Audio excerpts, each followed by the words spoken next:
What could I say? We've been looking at different pastoral questions, asking how can we cope in that situation, or how can we help friends who are going through a particular issue? Tonight we come to the very important question of grief. And the obvious Bible reading as we think about grief is Jesus at the graveside of his dear friend Lazarus. We read in John's Gospel, chapter 11 from verse 25. As Jesus is talking to Lazarus's sister Martha, Jesus said to her, "I am the resurrection and the life. The one who believes in me will live even though they die, and whoever lives by believing in me will never die. Do you believe this?" "Yes, Lord," she replied. "I believe that you are the Messiah, the Son of God, who is to come into the world." After she said this, she went back and called her sister Mary aside. "The teacher is here," she said, "and is asking for you." When Mary heard this, she got up quickly and went to him. Now Jesus had not yet entered the village, but was still at the place where Martha had met him. When the Jews who'd been with Mary in the house, comforting her, noticed how quickly she got up and went out, they followed her, supposing she was going to the tomb to mourn there. When Mary reached the place where Jesus was and saw him, she fell at his feet and said, "Lord, if you had been here, my brother would not have died." When Jesus saw her weeping, and the Jews who'd come along with her also weeping, he was deeply moved in spirit and troubled. "Where have you laid him?" he asked. "Come and see, Lord," they replied. Jesus wept. And then the Jews said, "See how much he loved him." What is grief? Grief is part of the way that we cope with loss. Grief is our normal response when someone or something of value is lost, and the griever is faced with the emptiness and the problems of readjusting.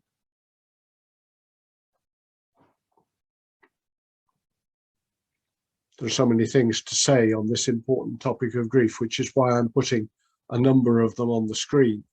I'll put all these notes elsewhere on the blog so that you can read them at a later date if you want to. Grief's complicated. It affects us profoundly in a number of ways: our emotions, our thought process, our relationships with other people.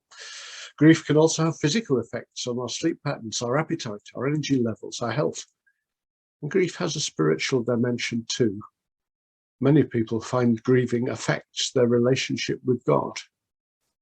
You've probably already experienced grief as a result of a bereavement, or maybe after the death of a parent or another loved one, so you know how grief felt for you then. But there are other causes of grief as well. We'll come to those. Sometimes grief can be so painful that people think they must be doing something wrong.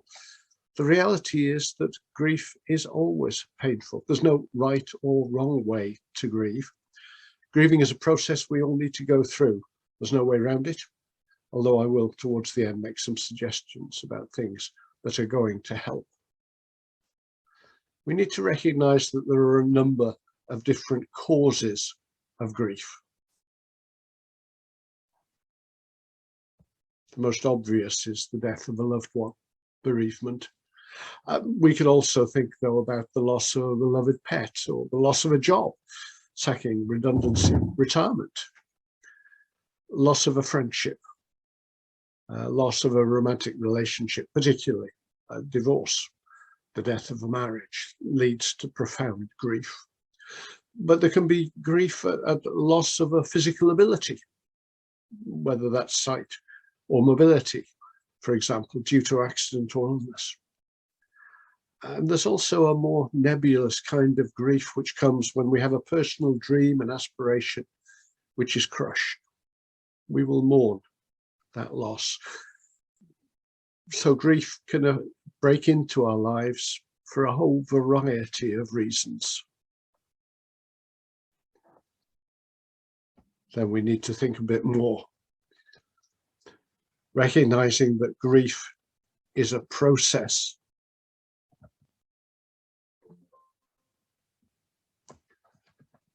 The Kubler-Ross model defined 7 stages of grief: shock, denial, anger, bargaining, acceptance, comes at the end. Most people nowadays talk about there being 5 stages of grief, and they are these. Grief begins for most people in a time of denial, of shock, of numbness, that we've lost this loved one, or that some other event has occurred and we've lost something. And that can last up to a week in denial. And that's often followed by anger, an emotional release of sadness or of guilt. And there can be months, a few months at least, of those kinds of emotional responses to the loss. Then there's the stage of bargaining, where people find themselves negotiating with God or with the universe how they would change their lives if only what they've lost would come back, if only their loved one hadn't died. And that can lead on into a stage of depression, disorganization, despair even. And that can last a year or two, sometimes with the physical effects of depressive illness. And then stage 5 may take a year or two to emerge, a stage of acceptance of the loss, reorientation of life. But that's going to continue for years and years and years. And if we've loved someone, we will always remember them. We will always be sad that they've gone. But it helps to recognize that there are stages in guilt: denial, anger, bargaining, depression, acceptance. If only that in the early stages, we can know that most folk find that in the long term, they will go through these stages and come to a place of acceptance where life can begin again, albeit in a very different kind of way. We need to think a bit more about these stages.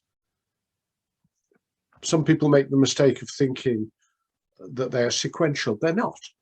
You can't say, for example, I've moved on from denial now. I'm in the stage of anger, because stages overlap. Sometimes people experience them actually out of order. The reality is that for everybody, grief is a roller coaster, and each grief, each separate loss for each different person will take a different course. But in grieving, there are 4 tasks which everyone who's grieving is facing. The first is to accept the reality of the loss. And there are all sorts of physical and mental and emotional and social reasons why it's difficult to recognize that the person who's been with you, that you've been very close to, or the job you've done for all of your life, have just ended. The relationship which has meant so much to you has gone. And it is important to feel, to admit the pain of the loss, not to pretend that it hasn't happened, but to come to terms with that sadness, with those tears. Then there's the task of adjusting to the world without what you've lost, without the person you loved, without that relationship, without that job, in terms of what you've lost. Life goes on, and you need to find new ways of going forward, particularly if you've lost a loved one through death. There's the stage of forming new relationships which will not have the person that you loved so dearly in them anymore. Those are the tasks which each person who is grieving faces. They will take days, weeks, months, years, if the grief is going to be effective and lead to a new way of life following on.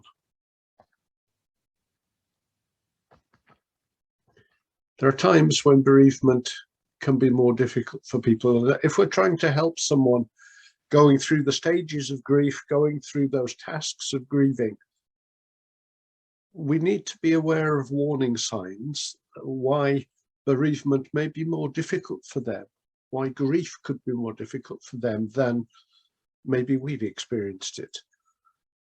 Obviously, if a death is untimely, a death of a child, death of a baby, no parent wants to lose their child. When the death is by suicide, often makes grieving very difficult for those who were close to the person. Death following a prolonged illness is also harder in different ways to come to terms with, especially when the cause of death is incomprehensible, an accident or an unknown illness. Sometimes a person feels guilty because they somehow think they caused the death. In the case of a car crash, perhaps that is true, although it's not unusual for someone to feel that they have in some ways contributed to or brought on another person's death by things that they have done or have not done. And that guilt about causing the death actually has no foundation at all, but it still can make bereavement more difficult. Some folk find that the first experience of major grief is harder than future occasions. When you've gone through losing a loved one once, perhaps you learn ways which work for you to cope. Grief experienced in childhood, when a youngster or teenager loses a parent or a close friend, that can be devastating. There are also complications when the person who is mourning was dependent on the person who's died, who used to be their carer, or the other way around, when the mourner had been the primary carer for the lost person. And in that case, they've not only lost the person they've loved, they've also lost the pattern of their daily lives, which may have been spent for years giving care to someone else. And now that person has gone, but so also has all the tasks they used to do in caring. Sometimes when, particularly a couple, one dies, if they've not had other relationships, family, close friends, then mourning can be harder when it is the whole of one's person's life that seems to have gone. There are sometimes circumstances where work, or family, other circumstances don't allow expressions of grief. The folk who have to keep on working, even though they have experienced personal grief. I note that I personally found it very difficult to grieve for my mother and for my father, because I had to conduct funerals of other people soon after their deaths. There is sometimes a problem if, particularly within a couple, one who is dying has extracted some kind of promise that the other person will not grieve, will not be sad, will not marry again, will not move house. Those promises which the mourner may have made to their loved one in times of great sadness, in times of great stress, those promises then come back and cause untold damage, preventing the person who is mourning from moving on, marrying again, perhaps. And there is one more cause of complication in grief, which I'm very sad to say is due to Christian faith, and that sometimes grieving becomes much more difficult because people believe that Christian joy should prevent sadness and grief. We do, as Christians, have this glorious hope of sharing eternity with Christ in God. That does not take away from the sadness of those who are left behind without the person. we rejoice for them, that they are in glory, just as we might rejoice for a friend at work who is promoted and moves away. But that doesn't mean that we don't miss them in the workplace, that we don't miss them in our family, that we don't miss them in our church. There is this mistaken idea that Christian joy will deal with all aspects of grief, and it does not. It should not.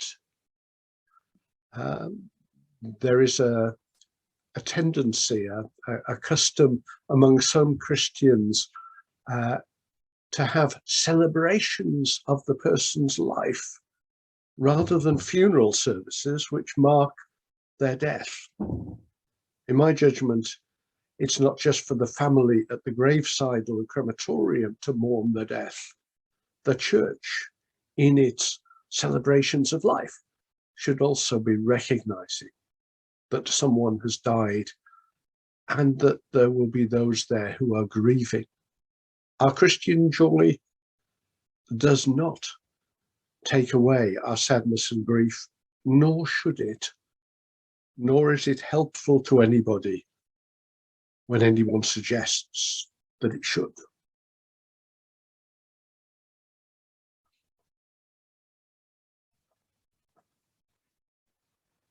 A few more things we want to say about particular aspects of grief. First of all, to say that we aren't just talking about bereavement. Divorce has a massive effect on people for either of the partners, particularly if one has been deserted.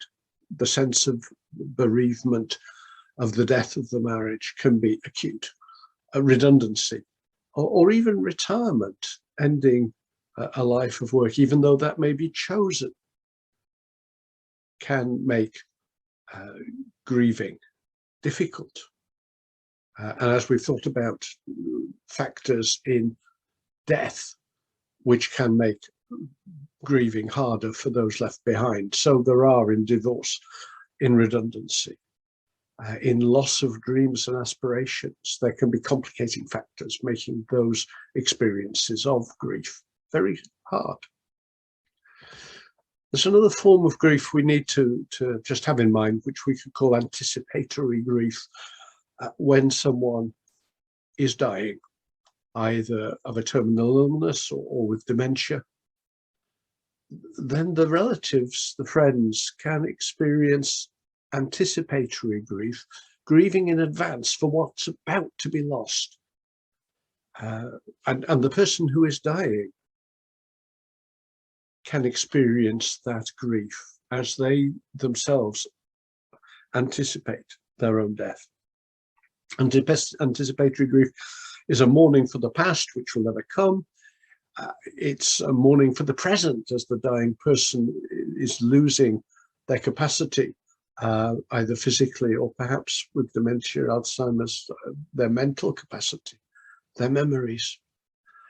It's grieving for future experiences which will never be shared, as well as grieving for the death itself. Anticipatory grief is something that folk need to be aware of if they should find themselves dying, or if they should find a loved one with a terminal illness or suffering from dementia, for example. Anticipatory grief. Grief, we said, is a process. There are tasks within it which we all need to be prepared to do. Sometimes grieving goes wrong, and there are some warning signs we need to see in our own experience, but particularly if we're looking to help a friend who is grieving. There are some warning signs that grieving is not going as a process well for them. When somebody is genuinely pretending that the dead person is still alive, living as if they're still alive, that is not a good thing. On the other hand, the reverse, actually leaping prematurely back into normal life, as if the death hadn't happened, is not a good sign either. In general, if someone is not willing to talk about the person they've lost, thinking particularly about bereavement, if they are talking about the deceased person in the present tense, as if they are still alive, still with them, these are not good signs. There can sometimes be open or subtle threats of self-destruction, wanting to go and be with the one who has died. Sometimes grief does show itself in a persisting and deep depression. It can express itself in guilt, in low self-esteem. These are not good things.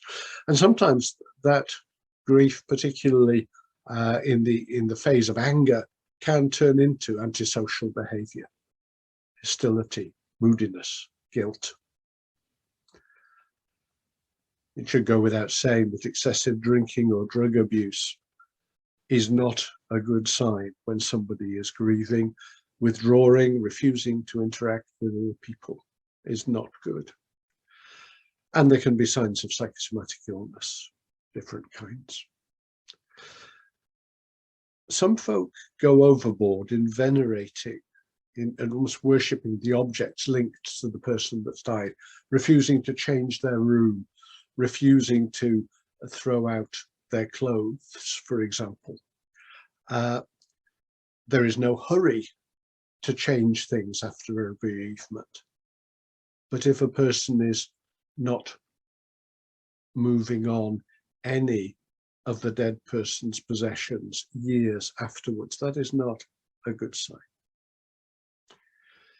If someone is not happy to accept counselling or other help through their grief, when friends, well-meaning friends, think that's necessary, that's not a good sign. If someone is refusing to show emotion or to be affected by the loss at all, if there's a measure of denial or avoidance, that is not a good thing.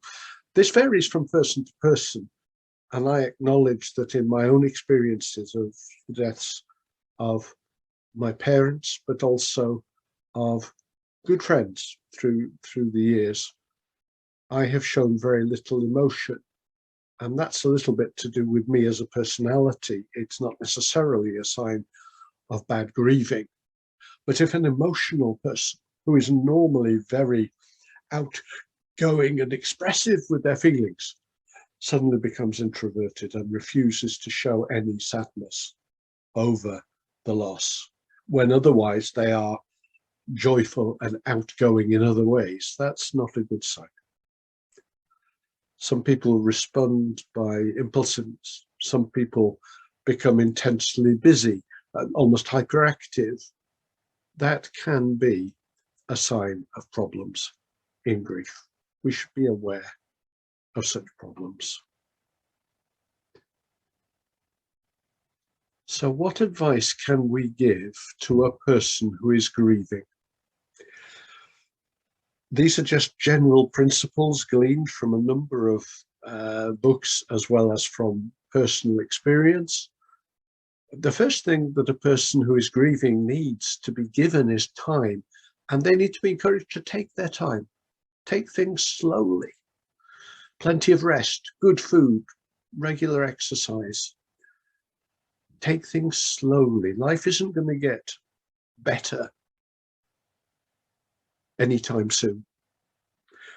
When folk are grieving, often their minds are racing and different tasks, reading, puzzles, games, television can help.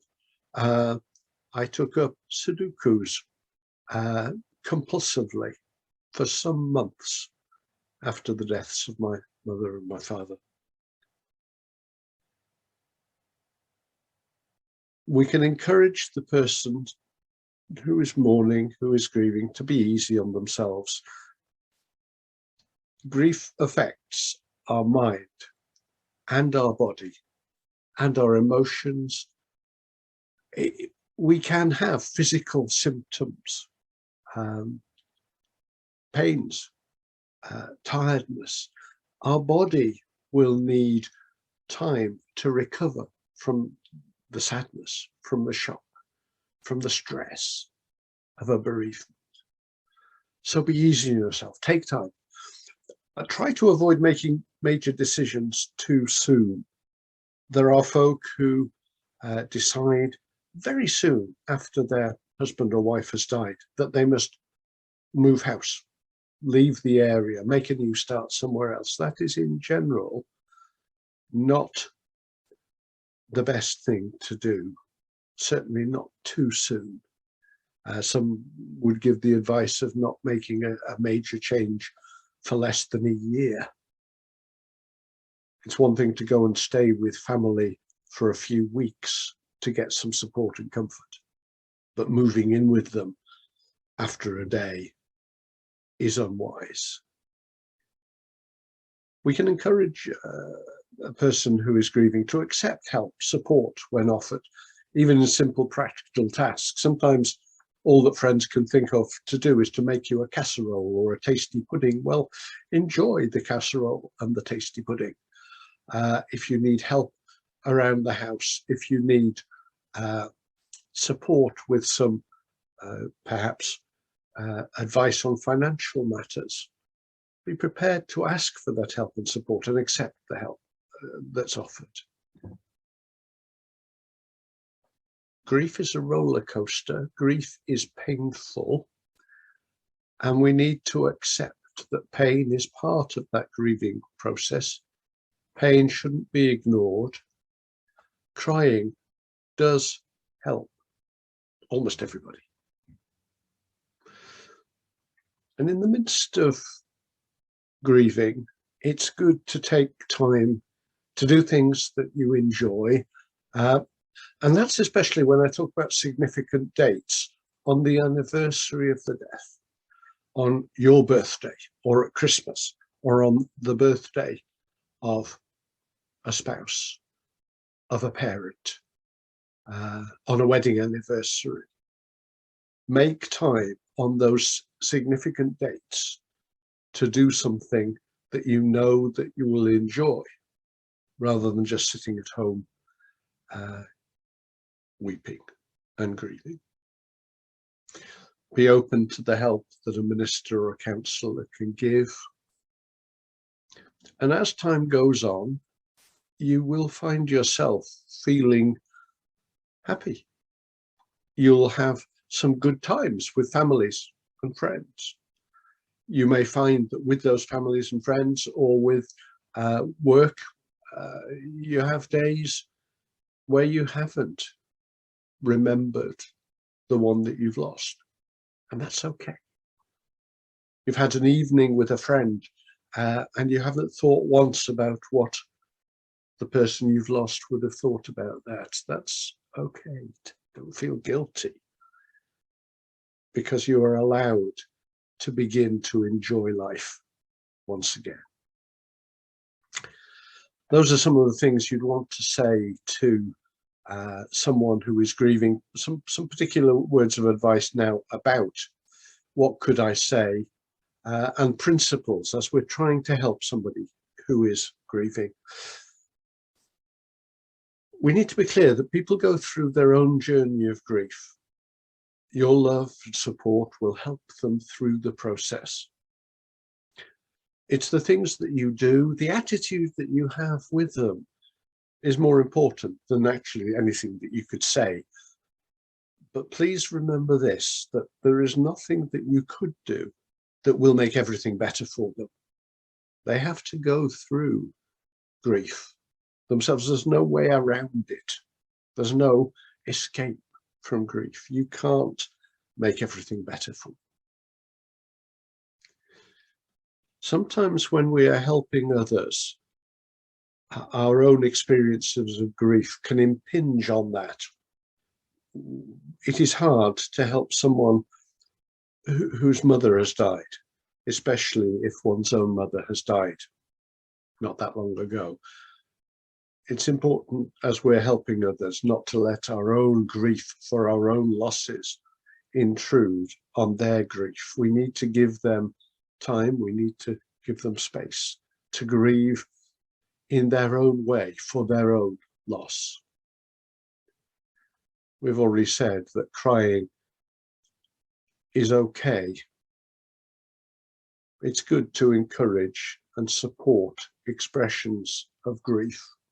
It means to have a clean handkerchief in your pocket to pass to them when they start weeping. Sometimes their grief will express itself in anger. We should accept, not judge, expressions of grief which other people have.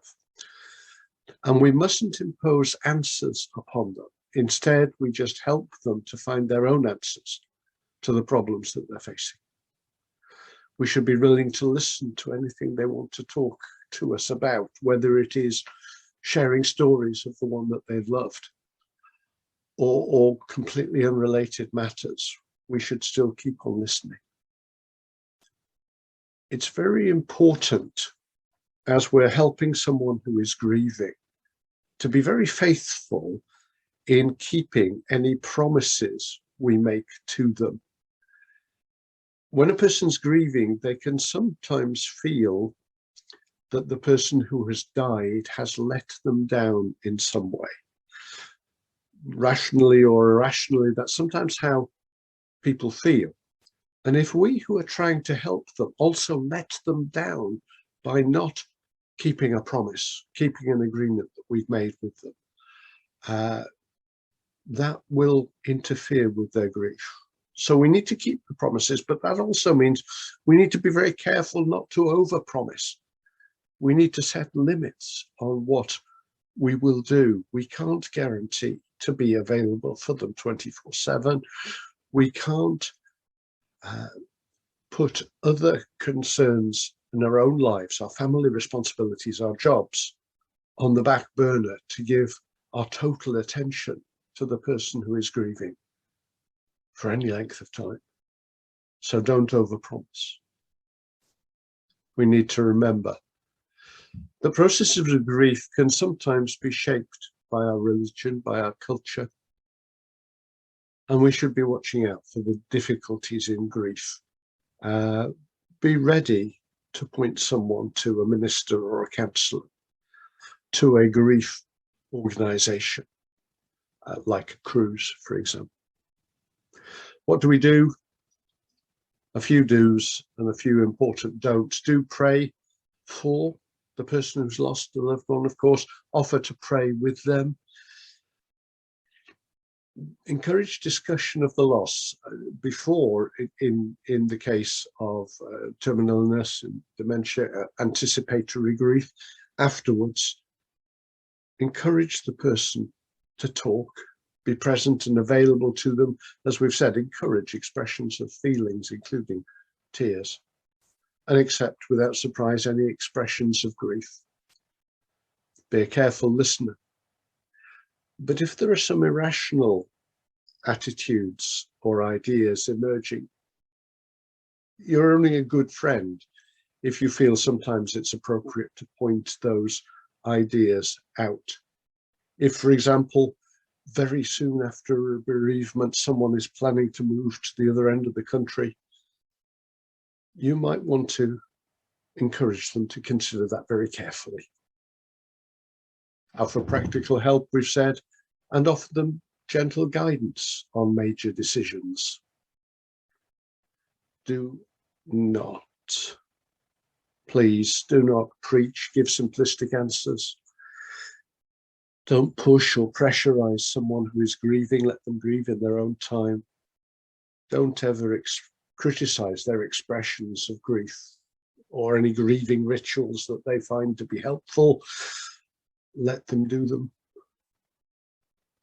Don't encourage them in major decisions too soon. Many people find they regret those decisions as grief works its way through. Those who've moved to a different part of the country really wish they hadn't and find themselves trapped, unable to come back to the family and friends they had.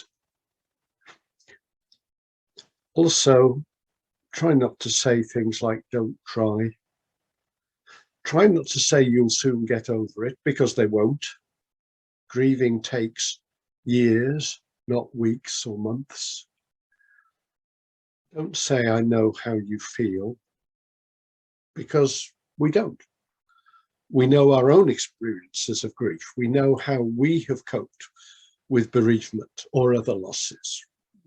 We are not our friend. We do not know exactly how they feel. We should not suggest that we do. So we have the stages of grief, the tasks that the grieving person needs to go through, some advice on what we could say. What, as Christians, have we to say on this? Are there any scriptures that would help as we're helping somebody to grieve? I believe there are, but probably not the ones you think. Bible passages for bereavement and grief.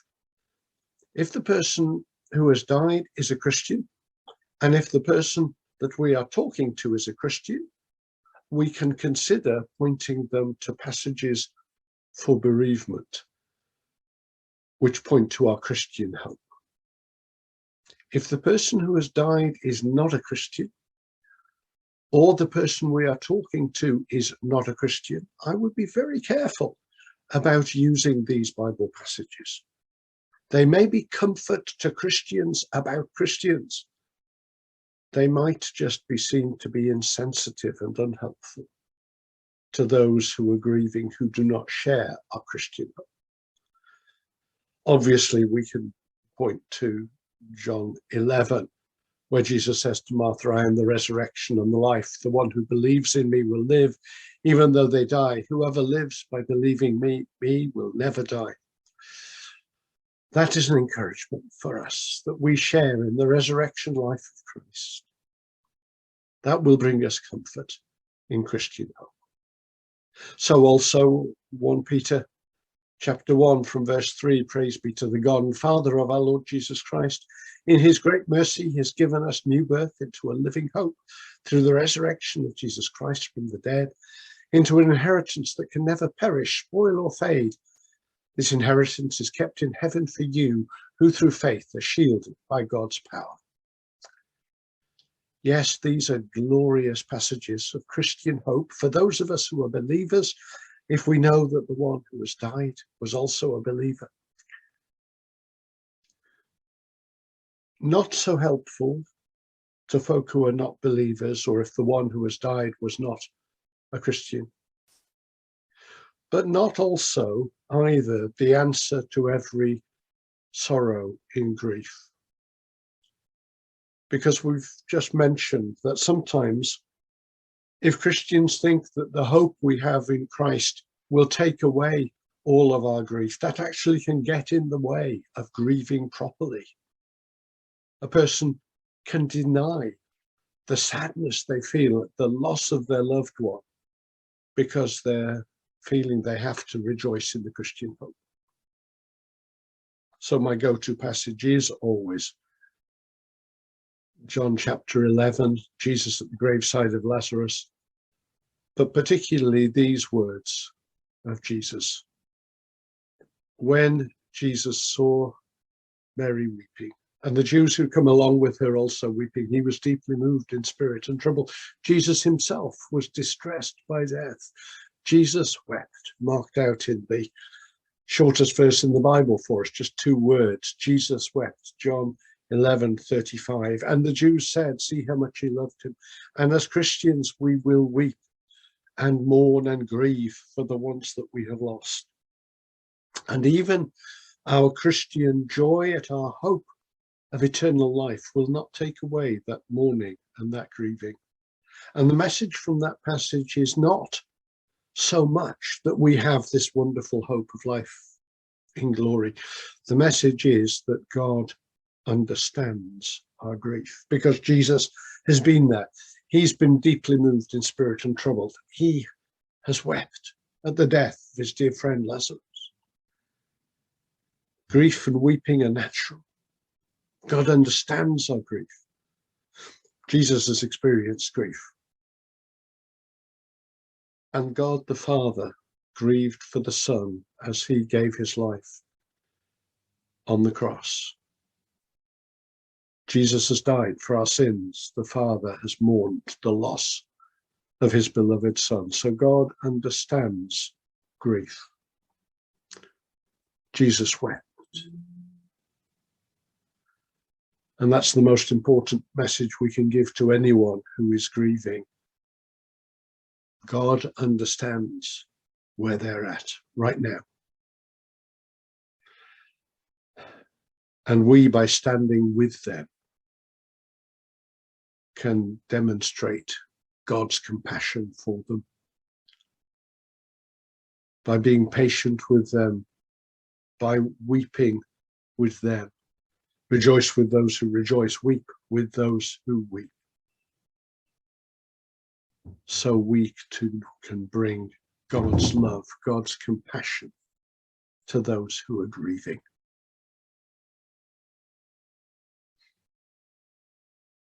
If you're helping someone through a time of grief now, I pray these words will have been helpful to you. If you yourself are grieving and would like somebody to talk to about your grief, could be a bereavement, it could be a loss of a different kind, please don't hesitate, get in touch, send me an email, an instant message, or talk to me at church.